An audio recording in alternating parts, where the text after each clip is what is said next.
This drop in potential home sales is the worst I've seen since the pandemic began. We've basically gone back 4 years, and the US economy isn't doing very well right now. We are aware that things have slowed down a lot. That was shown by GDP numbers, and other economic data has shown that individual owners aren't spending as much as they used to. It was even Walmart and Target who said so during their most recent quarterly meeting. Okay, so it's not a surprise that the economy is slowing down now. Of course, the fact that inflation is still high makes things even worse. That's the problem Powell is trying to solve. Inflation needs to go down, but you want to get the economy going again. It's almost not possible. He can't really do anything. But I think he needs to decide which is worse, letting the economy fall even more or letting prices rise.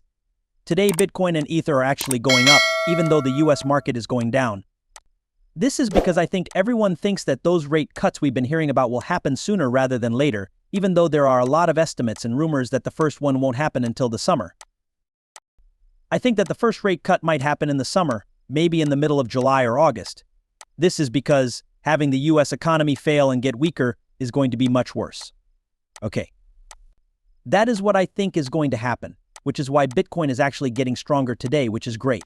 When it comes to rising numbers, inflation, yes, I'm still high.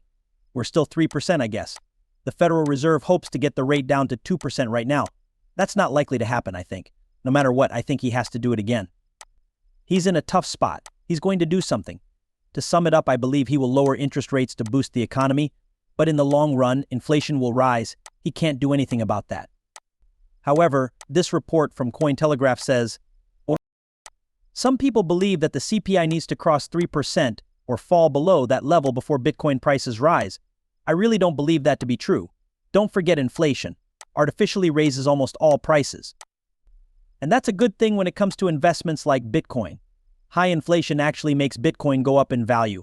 Finally, let's talk about how much your fiat can buy. That keeps going down, and we know it will reach zero at some point. Okay, but yeah, this is a tough spot for a pile. What do you know? To be honest, it's not just a problem in the US.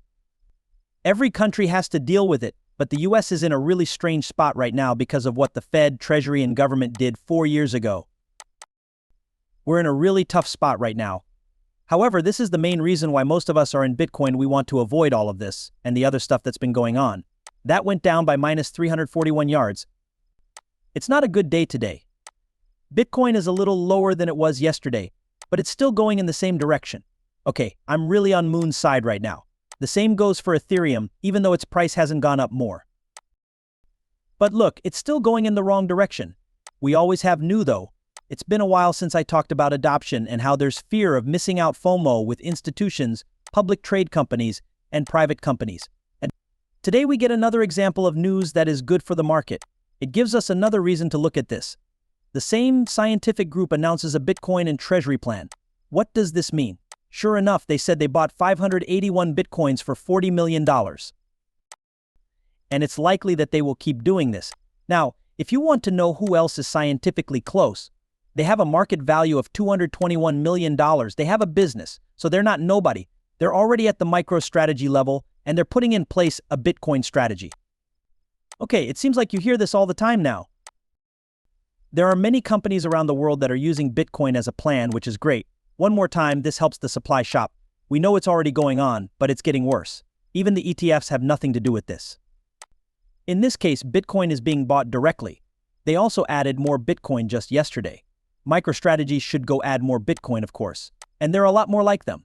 A lot more Bitcoin is being added. We've reached about 13 million out of 19 million. If you check supply, it hasn't been used in 2 years. Okay, it's about 10 o'clock.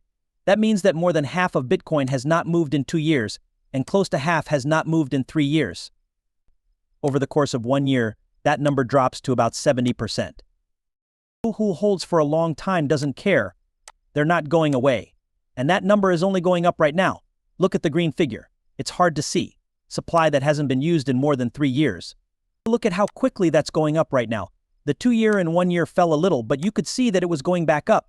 But stock that hasn't been used in more than 3 years is already close to 50% and above 40 to 70%. Long-term buyers aren't going anywhere. The quantity is limited, and it's only getting more scarce, which is the main reason Bitcoin will keep going up.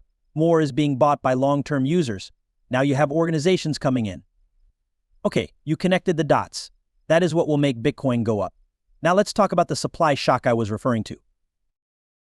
It's true. We wouldn't be where we are now if not. Okay, unless something changes, we'll stay between 15,000 and 16,000, which is where we were most of the time in 2023. Another thing that is simple to understand. The average over the last 21 weeks. You can see all the little green dots. In other words, if you're not sure what to do, zoom out. You'll see that during healing times. Yes, there are good and bad times. There are no ups and downs. 10% drops, 20% drops, 30% drops. It does happen. Okay, you will notice though that Bitcoin likes to use this 21-week moving average as a base. That makes it bounce, and it keeps going. This moving average of 21 weeks is at its highest point ever right now. A great deal more than 2021.